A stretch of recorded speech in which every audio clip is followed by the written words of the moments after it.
በስመ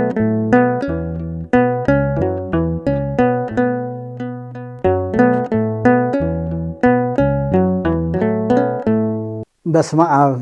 ወወልድ ወመንፈስ ቅዱስ አሐዱ አምላክ አሜን። ክቡራንን ኣብ መላእ ዓለም ዘለኹም ተኸታተልቲ መደብናይ ኢኦትሲ ቋንቋ ትግርኛ ሰማዕትን ብጠቕላላ ሰላም እግዚአብሔር ምስ ኩላትኩም ይኹን። ምንባርክስ ከምቱ ናይ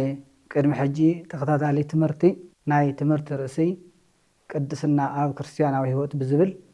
ራብዓይ ክፋል ጥቕሚ ቅድስና በረከቱን አገዳስነቱን እና ቅድስና ብምንታይ ይርከብ መገድን ተግባሩን ብዝብል ለማዓልትም ካብቱ ዝሓለፈ ተኸታታሊ ትምህርቲ ንከታተለና ሁላትኩም ሳና ክትኮኑ ጽውዕ ንውእቶ ራብዓይ ክፋል ናይ ትምህርቲ ርእሲ ጥቕሚ ቅድስና በረከቱን አገዳስነቱን እና ቅድስና ብምንታይ ይርከብ መንገዱን ተግባሩን ኣብ ክርስቲያናዊ ህይወት ብዝብል ተኸታታሊ ትምህርቲ ምግባርና ይፍለጥ እዩ እሞ ብዝሓለፉ ክፍለ ግዜታት ብናይ ትምህርቲ ርእሲ ኣብ ትርጉም ዝቀደሰን ቀዳሲ መን እዩ መቅደስ ቅድስና ኣብ ክርስቲያናዊ ህይወት በማለት ተኸታታሊ መደብ ትምህርቲ ትርጉም ዝቀደሰ ቀዳሲ ምንነት ብዝሓለፉ ከም ዝተምሃርና ንዝክር ኢና። እሞ ኣብ ናይ ሎሚ ራብዓይ ተኸታታሊ መደብ ትምህርቲ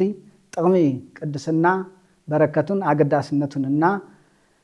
ቅድስና ብምንታይ ይርከብ መንገዱን ተግባሩን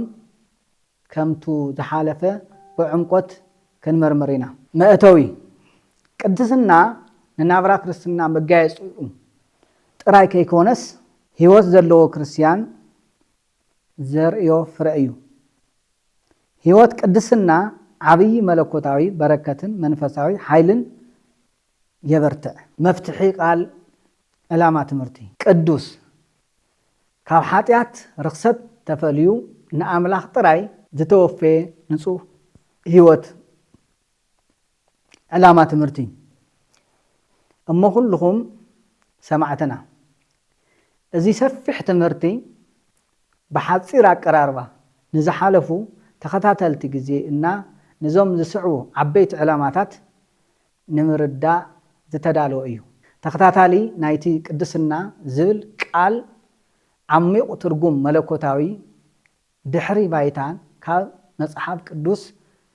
ብፍላይ ብንጹር ምርዳእ ምፍላጥ ምልላይ ነቶም ናብ ቅድስና ዘብጽሑ ግብራውያን መንፈሳውያን መንገድታት ኣብ ሰለስቲኦም ቅዱስ ወንጌል ማለትም ናይ ቅዱስ ማቴዎስ ወንጌል ምዕራፍ 17 ቁጽሪ 21 ናይ ቅዱስ ማርቆስ ወንጌል ምዕራፍ 9 ቁጽሪ 29 ናይ ቅዱስ ሉቃስ ወንጌል ምዕራፍ 9 ቁጽሪ 43 ንረኽቦም ብሓደ ሓቢሮም ወይ ደሞ ዝሓብሩሉ ቅዱስ ቃል ናይ ቅዱስ ወንጌል ቃል ከምዚ ይብል ወዝንቱ ዘመድ ይወፅእ ዘእንበለ በጾም ወበጸሎት እዚ ከምዚ ዝበለ ዓሌት ግና ብዘይ ብጾምን ብጸሎትን ኣይወፅእን እዩ በሎም። እዚ ቃሉ ዝተናገሮ ኣምላኽና መድሓኒና ኢየሱስ ክርስቶስ እዩ። እዚ ዓሌት ማለት ዘመድ ማለት እዩ፣ ቤተሰብ ዝኾነ ማለት እዩ ዓሌት ማለት። ስለዚ እዚ ጎይታና መድሓኒና ኢየሱስ ክርስቶስ ታቦር አርሞኒየን ኣብቶም ዝበሃሉ ዓበይቲ ነዋሕቲ እምባታት ሰለስቲኦም ደቀ መዛሙርቲ ሒዙ ምስ ወፀ ኣብ ታሕታይ ዝተረፉ ካብቶም 12 9 ተሪፎም ነይሮም ሰለስተ ሒዝቦም መፅኡ ጎይታ ለምስጥር ልኸሪዮም ካብኡ ቶም ኣብ ታሕታይ ዘለው ሓደ ወዱ ዝሓመመ ሰብ ሒዙሉ መጽዩ ይብል ታሪክ ኣብቲ ማቴዎስ ወንጌል ማለት ኣብቲ ዝረአናዮ ቅድሚ ኣብቶም ሰለስቲኦም ወንጌላት ስለዚ ወዲ የድሕኑሎ ኢልዎም ካብኡ ጎይታ ኣጋንንት ከመይ ከም ዝወፅእ ኣጋንንት ከመይ ከም ዝግሰጽ የምህሮም የርእዮም ነይሩ ካብኡ ድማ ሳቶም ክግስጽዎ ከርሕቕዎ መኪሮም ኣዊዎም ግና ጎይታ ድሕሪ 3 መዓልቲ ምስ መጸ ጎይታ ወደይ ካብ ዝሒዝዎኒዮ ኣጋንንቲ ካብ ዝሒዝዎኒዮ ሕማቕ መንፈስ ሓንሳብ ኣብ ሓዊ የውድቆ ሓንሳብ ኣብ ማይ የውድቆ ሓንሳብ ኣብ ገደል የውድቆ ስለዚ ዕድመ ልክዕ ካብ ዝውለድ ጀሚሩ ተሳቒዩ እሞ ዝወደይ ኣድሕነለይ ይብሎ ይብል ታሪክ ጎይታ ከዓ ንዓ ኢሉ ገሲጽዎ እቲ ኣጋንንቲ ካብኡ እቲ ወዱ ዝሓመሞ ኣቦ እንታይ ይብል እዞም ደቀ መዛሙርትኻ ግን እዞም ተኸተልትኻ ግን ኣድሕንለይ ኢለዮም ነይረ ኣዊዎም ኢሉ ጎይታ ከዓ ቀሪቦም ሳቶም ተምለኣወዮም 9 ደቀ መዛሙርቲ ጎይታ ንምንታይ ዳኣላ ኣነ ኣዊና ኢሉ ኣንቱም እምነትኩም ዝጎደለ እምነትኩም ስለ ዝጎደለ ሃይማኖትኩም ስለ ዝጎደለት ፍጹምነት ስለ ዘይብልኹም ኣዊኩም እምበር ክንዲ ፍራ ኣድር ትኾን እምነት ተትህልየኩም ነይራ እቲ እምባዚ ካብቲ ተላዒልካ ላፍቲ ተነቐል ኢልኩም ክትእዝዎ ትኽእሉ እንኳን ለዘጋንንቲ እቲ እምባ ተዋሪዓ ትተኽሊ ኩሉ ክትእዙ ትኽእሉ ኢኹም ፍጹም እምነት ተዝህልየኩም ክንድታ ናይ ኣድር ትኾን እምነት ተዝህልየኩም ነይራ ከምኡ ክትእዙ ይዘዘልኩም ነይሩ እዩ ኢልዎም ጎይታ ስለዚ ተኣየው ዝውክስታይና ኣብ ዝርእስና እዚ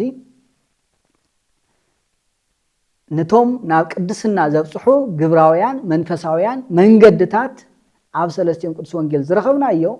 እዚ እንታይ የድሊ ማለት እዩ ልብ በሉ ምእመናን ሰምዑ ቅዱስ ጳውሎስም ላብ ሰብኣ ቆሮንቶስ ብዝጸሓፎ ደብዳቤ ቆሮንቶስ 13 ምዕራፍ 13 ቁጥሪ 13 ከምዚ ዝብል ቃል ኣሎ እሉ ሰለስቱ ዘይነብሩ እምንቱ ሃይማኖት ወተውክልት ወተፋቅሮ ወእንኩሉሰ ይዓቢ ተፋቅሮ ሕጂ ግና ይብለና እምነት ተስፋ ፍቅሪ እዘን ሰለስተ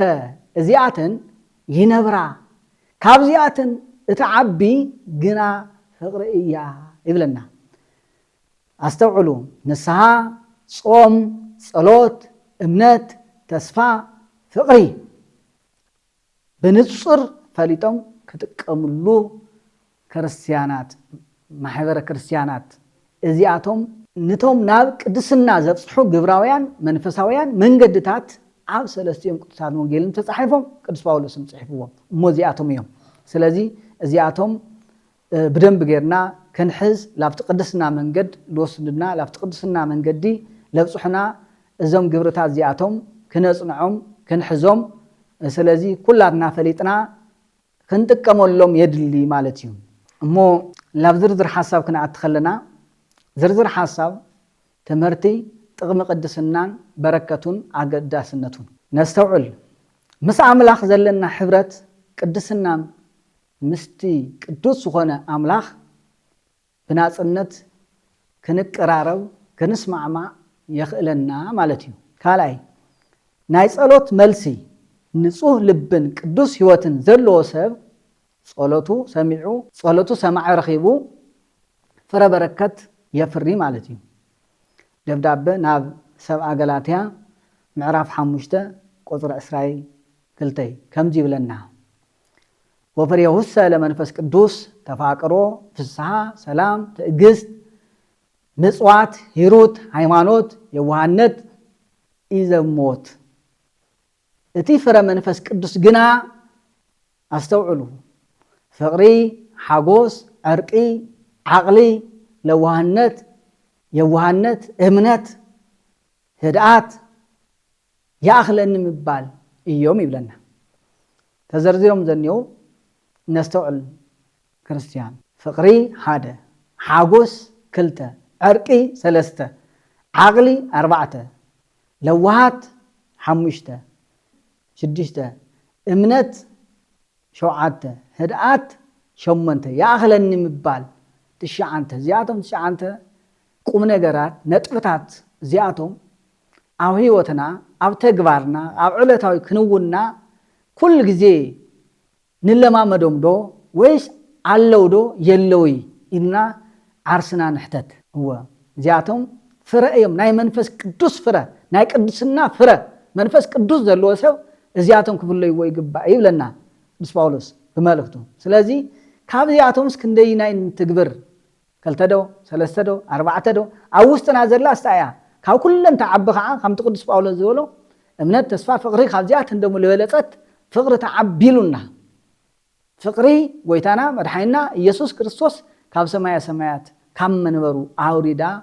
لأنا ناتنا ناي فطرانو سغا تخدينو ناي لفطرو ناي باريو سغا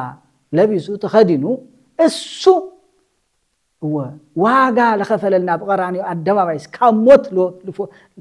لفوتينا كاموت هو كون مهايم نسكلموت هو سكاموت تامنكم سخاتم له سكاموت تامنكم كونوا أنا سكاموت حانت نفسه حلفو لا أنا بيزاي غيرو لهابدنا قويتانا مدحينا يسوع كريستوس ازي ادمو انحنا تايات زاخلا لغبرت فقر ايا فقر خاو كله تعبل تمالت لزي مو هندينا اذا اكل نفاته هندينا اذا اكل فقرن لنا هندينا اذا اكل كل سو نفوتي فقر مريص يكون الى فقر وزن 3 زياتن 3 نطبطات وانا نطبطاتين امنت لكل امن سب تبعله كريستيان زخونه سب كل سب يامن لكل سب يامنوا بك اماني بك لخفوم سب لصبغم سب لكل يامن كفو سب كفو جبرني يلو حماق سب حماق جبرني يلو يامن تحماق سب حماقنتو ايرئ سبنتو يزرئو سلازي اوزي امنت كዓ كامتو ጎይታ ለደቀ መዛሙርቲ እምነት ይጎድለኩም ይዘለ እምነት ሙሉእ ዝኾነ ሰብ ከዓ ምንም ልነኽእል ኣብዛ ዓለም ወላ ልደለል ይኹን ልነኽኦ ነገር የለይ ወላ አራዊት ይኹን ወላ ክፉእ ሰብ ይኹን ሕማቕ ሰብ ይኹን ወላ ልተደለ ይኹን ኩሉ ነገር ወላ ተበን ይኹን ወላ ኩሉ ነገር ላረገፀ ይኸይድበን ምንም ልነኽኦ ነገር የለይ ስለዚ ታይዚ እምነት ዘለዎ ሰብ ማለት እዩ ካው ተስፋ ደሞ እዚ ተስፋ ማለት ተስፋ መንግስተ ሰማያት ጎይታ መድኃኒና ኢየሱስ ክርስቶስ ሁሉ ዋጋ ከፊልልና ካውስ ተመሊሱ ደሞ ከመጽዩ ካልአይ ዳግም ምጽአት መጽዩ ከዓ ካብዙ ዓለም ከድሕነና እዩ ዛ ዓለም ዚያ ክትተርፍ ያ ዛ ዓለም ዚያ ክትሓልፍ ያ هو ዛጭ ባእስዚ ዝሰሳት ካዘ ምስምማ ዝምፍልላይ እዚ ሁሉ ክሓልፍ እዩ ኩላትና ናቱ ኢና ከምቲ ቅዱስ ጳውሎስ ዝበለና ሐዋርያው ቅዱስ ጳውሎስ ብርሃናት ዓለም ቅዱስ ጳውሎስ ዝበለና ዘመሃረና ተሞትናም ናትካ ኢና እንተሃለውናም ናትካ ኢና ኩሉ በአኻ ኩሉ ለአኻ ከምቲ ዝበለ ቅዱስ ጳውሎስ ኩሉ ስለዝኾነ ዛ ዓለም ዚያ ክትሓልፍ እያ ስለዚ ክትሓልፍ ከላ ከዓ ዘይሓልፍ ስራሕ ክንሕዝ ይግባእ ማለት እዩ እቲ ዘይሓልፍ ስራሕ እንታይ እዩ እምነት ተስፋ ፍቅሪ ካብዚኣቶም ከዓ ካብ ክልቲኦም ኩሉ ዚ ተስፋ ጎይታና ከመጽኢልና ተስፋ ምግባር ክርስቲያን ኩሉ በተስፋ ዝነብር በተስፋ ኢና ነብር ስለዚ ጎይታ ደማ ካብ ኩለን ተዓቢ ፍቅሪ እያሞ ስለዚ ታ ፍቅሪ እዚኣ ከዓ ኩሉ ሰብ ክንፈቲ ኩሉ ሰብ ክንሕብሕ ኩሉ ሰብ በተለይ ህንፃ ስላሴ ዝኾነ ሰብ ኩሉ ታይ ኩሉ ናይ እግዚአብሔር ስራሕ ሰብ ዝበሃል በሙሉ ሃይማኖት ክንሕግዝ ከለና ለደኸይ ክንሕግዝ ከለና ክነብልዕ ከለና ክነስት ከለና ከምኡ ደሞ ለዓረቀ ክንከድን ከለና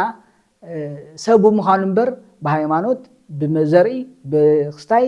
አይብለና ይጎይታሞ እዚ ለክንገብር ፈቃድ አምላኽ ይኩን ማለት እዩ ስለዚ ካብዚያተንሲ ካብዘን ተሻዓንተ ዚያተን ተጠቂሰን ወይ ደሞ ተጸዊዕን ይዋስ አይነን እንትግብር ዕለት እንደገናስ ደሞ ተንተሻዓንተ ንገብር ሰባት ደሞ ፍጹምነትናስ ከይና እዩ እዚያተን ጌርና እሞት ዝቀሬና ስታይልና ክንሓስብ ክነስተውዕል የድል እሞ አምላኽ ጎይታም ሳና ይኹን ነስተውዕል ካሊ ካብ መርገምን ኃጢአትን حارنت قدسنا كابتي نهيوت سب زبلاشو ناي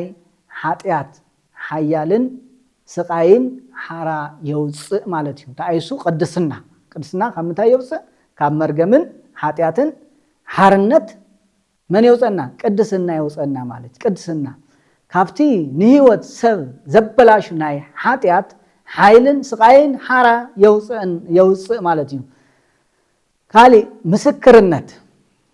وين من نغار قال مزرا مالتيو مسكرنت مسكر مها مالتيو مسكرنت نعلم قدوس هيوت نسبات ناب برهان كريستوس زسعب ناب كريستوس ناب برهان كريستوس زسحب عبي ناي وانجيل مسكرنتيو يولنا توساغي ناي مصحف قدوس مخصيتات ننبب مزمور داويت مزمور 14 قصري حاده غزيو منو يحضر استطلالوتك ومنو يصل دبر مقدسك زي حاور بنصو ويغبر صدق وزي نبب صدق بلبو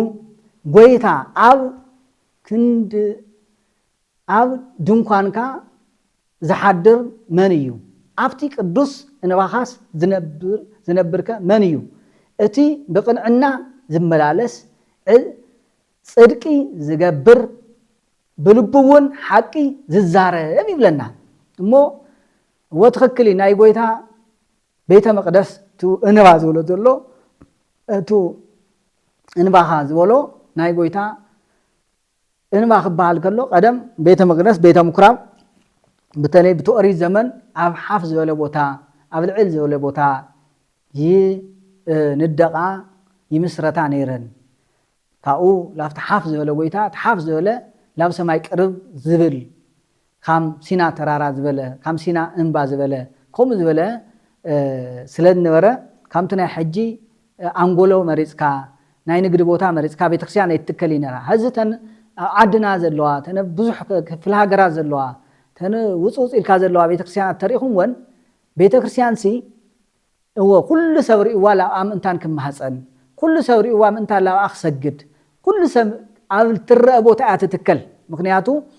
مثالي وخا ازيس مبرهات بريخم اب تحتي كافري تغورون يخم انت زول غويتا مبرهاتس ام مبرهات زيول غزا مبرهات وليها وي دمو